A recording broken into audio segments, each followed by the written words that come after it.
लड़की थी, उसका नाम था अजरा। अच्छा। बहुत खूबसूरत लड़की थी वो। तो उसकी मंगनी खानदानी ही में एक साहब से हुई थी। उन साहब का नाम मुर्तजा था। अच्छा। तो मंगनी का बल्कि निकाह हो गया था, यानी रुखसती नहीं हुई थी, निकाह हो गया था ये सिलसिला। और रुखसती होनी थी 1 बरस बाद या 1.5 बरस बाद।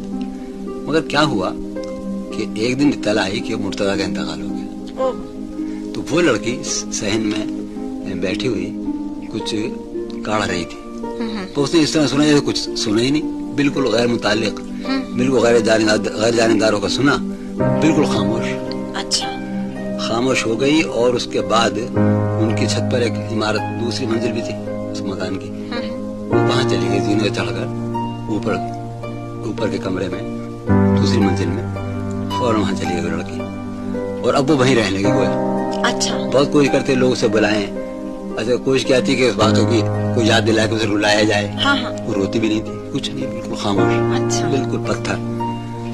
और साहब वो उसकी भूतबाश वही तन्हाई में उसने रहना शुरू किया, वहीं खाना जाता था, वहीं सब कुछ पूरी जिंदगी। तो चंद महीने गुजरे। एक दिन क्या हुआ कि अचानक वो वहां से उतरी कोठे पर से और अपना बक्स खोला और बहुत ही शाहाना किस्म का लिबास जोड़ों से निकाला और पहना। उससे लोग हैरान, ये क्या किस्सा। और फूल, अच्छा, उसने फूल पहने